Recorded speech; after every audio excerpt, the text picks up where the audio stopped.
సైఫ్ అలీ ఖాన్ మీద హత్యాయత్నం అంటే అది హత్యాయత్నమా? లేకపోతే ఆహ్, తను తప్పించుకోవడానికి అతన్ని పొడిచాడా? అనేది గూడా ఇంకా కరెక్ట్‌గా బయటికి రాలేదు. అయితే ఇప్పుడు అనేక ఆహ్, ట్విస్ట్‌లు రోజుకొక ట్విస్ట్ కథనం బయటకొస్తుంది. హ్మ్. నిన్న గూడా మనం జెప్పుకున్నాం. అక్కడ అతన్ని తీసుకొనెళ్ళిన ఆటో డ్రైవర్ భజన్ లాల్ రానా అతను ఒక కథనం జెప్పాడు. అదేందంటే ఒక మహిళ ఎవరో అరిచారు. ఆటో ఆటో రిక్షా రిక్షా రోకో రోకో అని అరిచారు. దాని తర్వాత ఆహ్, ఇతను వైట్ కుర్తా పైజామాలో ఉన్నాడు. బ్లడ్ ఉంది. సో, అతనొచ్చి ఎక్కాడు. అతనితో పాటు ఒక టీనేజర్ ఉన్నాడు. ఒక 7 ఏళ్ల బాబు ఉన్నాడు. వాళ్ళ ముగ్గురిని నేను తీసుకెళ్ళాలని చెప్పాడు. సో, కానీ ఇప్పుడేందంటే కరీనా అక్కడ ఉందా? లేదా? అనేది తెలియట్లేదు. ఫస్ట్ ఏమో కరీనా లేదన్నారు. కానీ వాళ్ళు కరీనా ఫ్యామిలీ ఖండించారు ఆ న్యూస్‌ని. కరీనా ఉందని చెప్పారు. కరీనా నిన్న వాంగ్మూలం ఇచ్చిందని చెప్తున్నారు. ఆ వాంగ్మూలంలో కరీనా ఏం చెప్పిందంటే అతను దూకుడుగా ఆ దొంగ ఎవరైతే ఉన్నాడో అతను దూకుడుగా ఉన్నాడు. అక్కడ నగలున్నా గూడా అతనేం దాన్ని ముట్టలేదు అనేది చెప్పినట్టుగా వార్తలు వస్తున్నాయి. నేషనల్ మీడియా రాసింది. హ్మ్. అంటే మరి దూకుడుగా ఉండి నగలు తీసుకోకపోతే అతను దొంగ ఎలా అవుతాడు? దొంగ వచ్చింది దేనికి? నగలో, డబ్బో తీసుకెళ్ళడానికి. అది ఆమె జెప్పిన వెర్షన్. రెండోది పని మనిషి ఆహ్, ఒక నాని. ఆమె ఏం జెప్తుందంటే, ఇతను ఆ చిన్న బాబు ఎవరైతే ఉన్నాడో 3 ఏళ్ల బాబు, రెహ్ అనే బాబు. ఆ బాబుని అతను పట్టుకున్నాడు. ₹1,00,00,000 ఇస్తేనే వదులుతా అన్నాడు. నేను పెనుగులాడాను. ఈ లోపల సైఫ్ వచ్చాడు. అతను భయపడి సైఫ్‌ని పొడిచాడు అనేది ఆమె వాంగ్మూలం. సో, ఆ టైంలో కరీనా ఉందా? లేదా? అనేది గూడా ఆమె చెప్పినట్టుగా మనకి తెలియట్లేదు. సో, ఇక్కడ అనేక అనుమానాలొస్తున్నాయి ఇప్పుడు. ఆహ్, ఇప్పుడైతే లేటెస్ట్‌గా ఆహ్, అతన్ని పట్టుకున్నాడని అఫీషియల్‌గా అనౌన్స్ చేశారు. హ్మ్. మామూలుగా నిన్న, మొన్న గూడా ఒకడిని పట్టుకున్నారు. నిన్న ఒక ఛత్తీస్‌గఢ్ జ్ఞానేశ్వరి అక్కడ జ్ఞానేశ్వరి ఎక్స్‌ప్రెస్‌లో దుర్గ్ అనే ఒక రైల్వే స్టేషన్‌లో జ్ఞానేశ్వరి ఎక్స్‌ప్రెస్‌లో వెళ్తున్న ఒక అతన్ని పట్టుకున్నారు అక్కడ ఆర్‌పీఎఫ్ పోలీసులు. అతని పేరు ఆకాష్ కైలాస్ కన్నోజే అని చెప్పారు. అతన్ని వీడియో కాల్‌లో ముంబై పోలీసులకు చూపిచ్చారు. ముంబై పోలీసులు అతనే అని ఐడెంటిఫై చేశారని ఒక వార్తొచ్చింది. కానీ లేటెస్ట్‌గా అదంతా అబద్ధం. ఇప్పుడు ఒకతను దొరికాడు. అతని పేరు విజయ్ దాస్. అతను కన్ఫెస్ కూడా అయ్యాడు.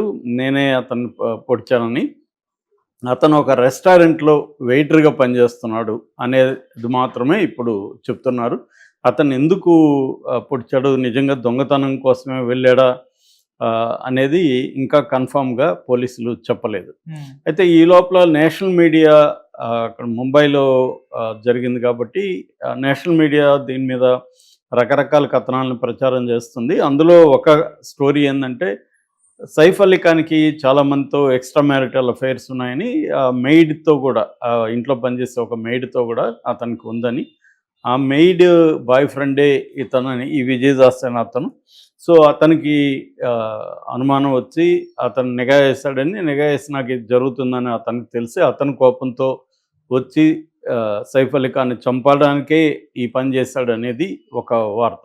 హ్మ్. సో, ఇది ఈ యాంగిల్‌లో గూడా పోలీసులు ఎంక్వైరీ చేస్తున్నారని చెప్తున్నారు. ఏదేమైనా ఇప్పుడు మనకు మామూలుగా ఏం జరుగుతుందంటే సెలబ్రిటీల విషయంలో కరెక్ట్‌గా నిజమే బయటకొస్తుందనేది కూడా చెప్పలేం మనం. హ్మ్. దీని వెనక మాఫియా ఉందా? ఎందుకంటే ఒక మామూలు వెయిటరు ఆ స్థాయిలోకి వెళ్ళి అటాక్ చేయడం అంటే అది కొద్దిగా ఆశ్చర్యకరంగానే ఉంటది. ఎటువంటి ఎక్స్‌పీరియన్స్ లేకుండా అక్కడికి వెళ్ళి ఆ స్థాయిలో అటాక్ చేసి కత్తితో అన్ని పోట్లు పొడిచాడంటే ఎందుకంటే సైఫ్ అలీ ఖాన్ కూడా దృఢంగా ఉన్నాడు. ఈ అబ్బాయి చూస్తే బలహీనంగా కనిపిస్తున్నాడు. అవును. సో, ఆహ్, ఇవన్నీ చూస్తే కొద్దిగా డౌట్‌ఫుల్‌గా ఉంది. ఎందుకంటే అతను ఆ స్టెయిర్ కేసు మీద నడిచి లోపలికి వెళ్ళడం అవన్నీ కూడా వీడియోలు 2 వీడియోలు బయటకొచ్చాయి.